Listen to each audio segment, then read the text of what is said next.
આભના થાંભલા રોજ ઊભા રહે અને વાયુનો વીંજણો નીત હાલે.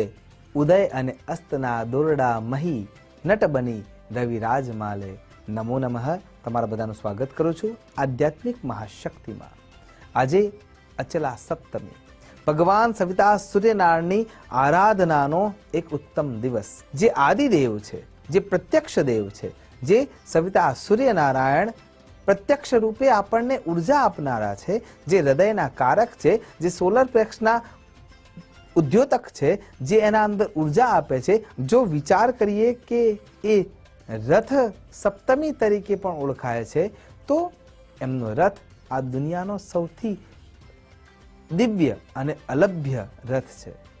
એને રથની ગણનામાં મૂકવો કે ના મૂકવો એ વિચારવા જેવી વાત છે. કેમ કે દરેક રથને પાસે બે પડડા તો ઓછામાં ઓછા હોય છે. દરેક વાહન પાસે પણ બે પડડા ઓછામાં ઓછા હોય.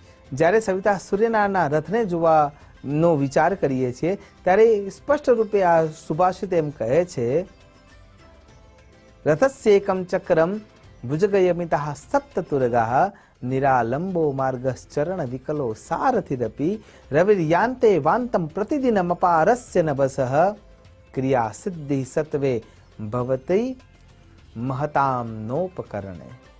અર્થાત કે સવિતા સૂર્યનારાયણનો જે રથ છે એને એક જ પડડું છે, અને એ પૈડું કે એ પડડું જેને આપણે જોઈએ છીએ એ એક વર્ષનું પ્રતીક માનવામાં આવે છે.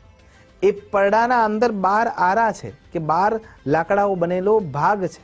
એ 12 મહિનાઓનો ભાગ છે અને 12 રાશિઓનો પણ ભાગ છે. જેમ કે સીધી ગણતરી કરવા જઈએ તો પૃથ્વી પોતાના માપના વર્તુળમાં જ્યારે ફરે છે અને વર્તુળને ખાલી આપણે માપવું છે તો એ 360 ડિગ્રીના અંતરે મપાય છે. એ રીતે જોવા જઈએ તો 30-30ના ભાગના ટુકડા કરીએ ત્યારે 12 ભાગ મળે છે. અને એ રીતે જ્યારે પૃથ્વી પોતાની ધરી પર ફરતી હોય છે સૂર્યનારાયણના અને અન્ય ગ્રહોના પરિભ્રમણ માર્ગમાં, ત્યારે જ્યારે આ સ્થિતિ જોવા મળે છે ત્યારે પણ 360 ડિગ્રીના અંતરે 30-30ના ભાગ પડીએ ત્યારે 12 રાશિઓ મળે છે. અને એટલા માટે સવિતા સૂર્યનારાયણ એક રાશિ ઉપરથી બીજી રાશિમાં જ્યારે પરિવર્તિત થાય છે ત્યારે 30 દિવસનો સમય લાગે છે, જેને આપણે સૌર વર્ષ તરીકે ઓળખીએ છીએ. તો એ જે પડડું છે ભગવાનનું રથનું, તો એ રથનું જે પૈડું છે એ પૈડું જે છે એ પડડું એ એક આરામાં 30-30 ડિગ્રીના અંતરે એક મહિનાને બતાવે છે, દર્શાવે છે અને સાથે સાથે રાશિઓને પણ બતાવે છે. એટલે સવિતા સૂર્યનારાયણ દરરોજ સવારે જ્યારે પરિભ્રમણ કરવા માટે નીકળે છે ત્યારે એક રાશિને એક દિવસને યોગ્ય રીતે બનાવવા માટે, પ્રશસ્ત રીતે જોવા માટે સાક્ષી રૂપે એ ત્યાં વ્યાપ્ત હોય છે. અને સાથે જો વિચાર કરીએ તો જે 7 ઘોડા છે એ 7 ઘોડા પણ 7 દિવસની પ્રતીક રૂપે જોવા મળે છે. એ 7 દિવસના જે પ્રતીકો છે એમાં આપણે વિચાર કરીએ તો રથસ્યેકમ ચક્રમ, એક ચક્રવાળું જે રથ છે, રથસ્યેકમ ચક્રમ ભુજગયમિતઃ સપ્તતુરગાઃ, એ જે ઘોડા બાંધેલા છે એ 7 રસ્સીઓથી બાંધાયેલા છે. અને એ રસ્સીઓ ખરા અર્થમાં દોરડીઓ છે જ નહીં, સાપ દ્વારા એ બંધાયેલા છે. અને સાપને ને ઘોડાને તો વૈમનસ્ય છે, એકબીજાને સાથે રહી જ ના શકે. છતાં પણ એ પ્રતિકૂળ પરિસ્થિતિમાં પણ એ પોતાના ક્રિયાકર્મને દરરોજ સમયસર વ્યાપન કરે છે. નિરાલંબો માર્ગ ચરણ વિકલો સારથિરપી, અપાર માર્ગ લાંબો છે, એ અપાર માર્ગને એમને પસાર કરવાનો છે. એમનો સારથી જે અરુણ છે એ અપંગ છે, અને છતાંય એ દરરોજ સમયસર આવે છે. તો વિચાર કરો કે આટલી વિપરીત પરિસ્થિતિમાં પણ આ સાચવવું જરાય સહેલું નથી. એટલે સ્પષ્ટ રૂપે એમ કહેવામાં આવે છે, ક્રિયા સિદ્ધિ જાત, કે સિદ્ધિ જ્યારે પ્રાપ્ત કરવી છે તો સાધનોની જરૂર નથી. તમારા હૃદયના અંદર રહેલી જે પ્રાણ શક્તિ છે, ઈચ્છા શક્તિ છે, જે તત્વ શક્તિ છે એની જરૂર છે. અને જ્યારે સવિતા સૂર્યનારાયણમાં એ શક્તિ છે ત્યારે કૂવામાં હોય તો અવાડામાં આવે. એટલા માટે જ્યોત રૂપે, પ્રકાશ રૂપે, રશ્મિઓ રૂપે, તેજ રૂપે આપણા સૌના હૃદયમાં ઉતારે છે. અને એટલા માટે સૂર્યનારાયણ હૃદયના કારક કહેવામાં આવે છે. અને આપણે પણ વિચાર કરીએ સૂર્યનારાયણની આરાધના માટે આ સપ્તમી કેમ મહત્વની છે. આદિત્ય નમસ્કારમ યે કુર્વંતુ દિને દિને જન્માંતર સહસ્રેષુ દારિદ્ર્યમ ન ઉપજાયતે. આ શ્લોક ખૂબ જ સ્પષ્ટતાથી જવાબ આપે છે. 1000 વર્ષોની દરિદ્રતા આપણા ઘરમાં આવીને બેસી ગઈ હોય તો પણ જો સૂર્યનારાયણને દરરોજ અર્ઘ્ય આપવામાં આવે તો એનો નાશ થાય છે. પણ દરિદ્રતા બે પ્રકારની હોય. એક ધનની દરિદ્રતા, બીજી શરીરની દરિદ્રતા, અને એના સાથે જે જોડાયેલી છે એ છે મનની દરિદ્રતા. ધનની દરિદ્રતા એટલે ઘરમાં ધનની તકલીફ છે, આપણે કોઈ સુયોગ્ય નિર્ણય લઈને કાર્ય કરવા માટે સક્ષમ નથી, અથવા આપણે જે પૈસા કમાઈએ છીએ એ ધન પર્યાપ્ત નથી, તો એ દરિદ્રતા પણ સવિતા સૂર્યનારાયણની આરાધનાથી દૂર થઈ શકે છે. અને એના સાથે શરીરની દરિદ્રતા, જ્યારે હૃદય ઉર્જાવાન થાય છે ત્યારે ધીરે ધીરે આપણું મન છે એ આળસને છોડી દે છે, અને એના કારણે આપણે ક્રિયાન્વિત થઈએ છીએ, શક્તિ આપણામાં ઉર્જા રૂપે વ્યાપ્ત થવા લાગે છે, અને પછી આરોગ્યની વૃદ્ધિ થવા લાગે છે. અને એટલા માટે થઈને સૂર્યનારાયણની આરાધનાથી મન શક્તિવંત થાય છે, શરીર શક્તિવંત થાય છે. અને તેટલા માટે થઈને દરરોજ સૂર્યનારાયણને અર્ઘ્ય આપવામાં આવે તો શ્લોક પ્રમાણે આદિત્ય નમસ્કારમ, અહીંયા બે પ્રમાણેની વિચાર કરવા જોઈએ. નમસ્કારમ એટલે સૂર્ય નમસ્કાર, જે 12 આસનોનું બન્યું છે, અને દરેક આસન વખતે એક એક નામનું રટન કરવાનું છે. ઓમ મિત્રાય નમઃ, ઓમ રવે નમઃ. તો એ 12 નામ સાથે જ્યારે આદિત્ય નમસ્કારમ યે કુર્વંતુ દિને દિને, આ તમે જો દરરોજ કરો છો, એટલે કે યોગના આધારે તમે તમારા જીવનને વ્યાપન કરો છો તો શરીર મજબૂત થાય છે. હઠયોગ રાજયોગનો આશરો લો છો તો મન મજબૂત થાય છે. એટલે આદિત્ય નમસ્કારમ યે કુર્વંતુ દિને દિને જન્માંતર સહસ્રેષુ, એટલે હજારો વર્ષોની દરિદ્રતા, ચાહે મનની હોય, શરીરની હોય કે ધનની હોય, દારિદ્રમ નોપજાયતે, એને નાસી જવું પડે છે.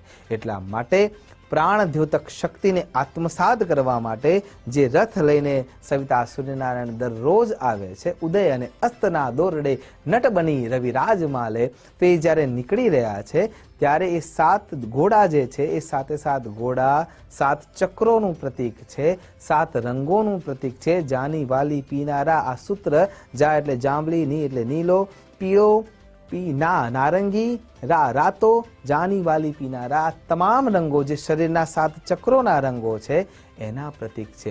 અને એ 7 જે ઘોડા છે એના નામ જો આપણે વિચાર કરીએ તો પણ આપણને સીધે સીધું સમજાઈ જાય છે કે આદિત્ય હૃદય સ્તોત્ર દ્વારા જ્યારે તમે સૂર્યનારાયણને અર્ઘ્ય આપો છો, સૂર્યનારાયણની ઉપાસના કરો છો, તો તમારું શરીર, મન એ કેટલું પ્રબળ બની શકે છે.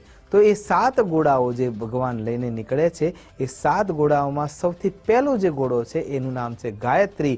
બીજા નંબરનો જે ઘોડો છે એનું નામ ભ્રાંતિ અથવા બૃહતિ પણ નામ ઘણી જગ્યાએ જોવા મળે છે. ત્રીજા નંબરનો જે ઘોડો છે એ ઉષ્ણિક છે. ચોથા નંબરનો જે ઘોડો છે એ જગતી છે. 5મા નંબરનો ત્રિષ્ટુપ છે.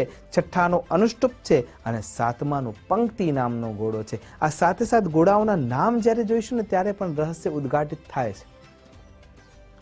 સૌથી પહેલું ગાયત્રી, જે ગાય છે એને તારે છે, એટલે કે સૂર્યનારાયણની આરાધના જે કરે છે, એ સૂર્યનારાયણની સ્તુતિ જે કરે છે એ ક્રિયાથી, અથવા સૂર્ય નમસ્કાર કરે છે એ ક્રિયાથી જીવન તરી જાય છે. એટલે પહેલો ઘોડો જે ઉર્જાવાન છે એ ઉર્જા રશ્મિઓ રૂપી આપવા માટે આવે છે, પણ આપણે તો સૂતા છીએ અને એ રશ્મિઓ આપણે ગુમાવી બેસીએ છીએ. અને એટલા માટે બીજા ઘોડાની આરાધના આપણે પછી પાછળથી કરવી પડે છે, જે બૃહતિ છે, ભ્રાંતિ છે.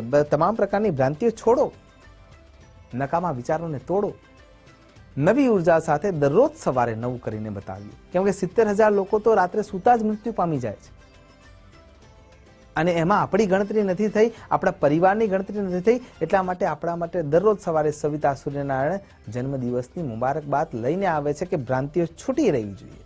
ત્રીજા નંબરનો જે ઘોડો છે એ છે ઉષ્ણિક. આ ઉષ્ણતા રૂપે મળેલા કિરણો ખરા અર્થમાં શક્તિના પરાભૂત છે. એ પરાભૂતને કાર્યક્ષેત્રમાં વાળવા માટે તમે તત્પરતા દાખવો, એ ત્રીજા નંબરનો ઘોડો આપણને શીખવે છે. ચોથા નંબરનો જે ઘોડો છે એ જગતી છે. જગતને જાગૃત કરવા માટે સુયોગ્ય માર્ગને પ્રશસ્ત કરો. પહેલા સ્વયં આત્મદીપો ભવ, પોતે તો પહેલા જાગૃત થાઓ, અને ત્યારબાદ એ 5મા નંબરનો જે ઘોડો છે ત્રિષ્ટુપ છે.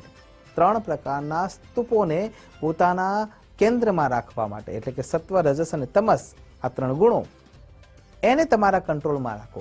વાત, પિત્ત અને કફ એને તમે પ્રશસ્ત કરવા માટે તત્પરતા દાખવો, તો તમારું જીવન સાધ્ય થઈ શકે. અને પછી અનુષ્ટુપ છંદ, જેને આપણે છંદ તરીકે ઓળખીએ છીએ, જે ગાવા માટે સારો છે, રચના કરવા માટે સારો છે. એટલે કે જો શરીર આ પ્રમાણે તૈયારી બતાવશે તો તમારું જીવન અનુષ્ટુપ પ્રમાણે તૈયાર થશે અને એ તમારું જીવન સાધ્ય બનનારું બનશે. અને પછી 7મા નંબરનો જે ઘોડો છે એનું નામ છે પંક્તિ. એટલે કે સમાજમાં 3 આશીર્વાદ તમને સવિતા સૂર્યનારાયણ તરફથી મળશે. અશ્માર ભવ, પરશુર ભવ, હિરણ્યમ પ્રસુતમ ભવ. જ્યાં સુધી સવિતા સૂર્યનારાયણ છે ત્યાં સુધી તમારા નામને કોઈ રોંદી નહીં શકે. આશા કરું છું સાચા અર્થમાં સવિતા સૂર્યનારાયણને અર્ઘ્ય આપીને અને એ અર્ઘ્યમાં જળ દ્વારા જે પરાભૂત થતા 7 રંગો છે એ આપણા 7 ચક્રોને ઉર્જાવાન કરે અને દરરોજ અર્ઘ્ય આપવાની ક્રિયા દ્વારા આપણે સવિતા સૂર્યનારાયણની આત્મિક શક્તિને આત્મસાત કરી શકીએ અને જીવન પોતાનું પણ બદલી શકીએ અને બીજાનું પણ બદલી શકીએ. એ જ અભ્યર્થના સાથે નમસ્કાર. અસ્તુ સદા શિવોહમ. નમો નમઃ.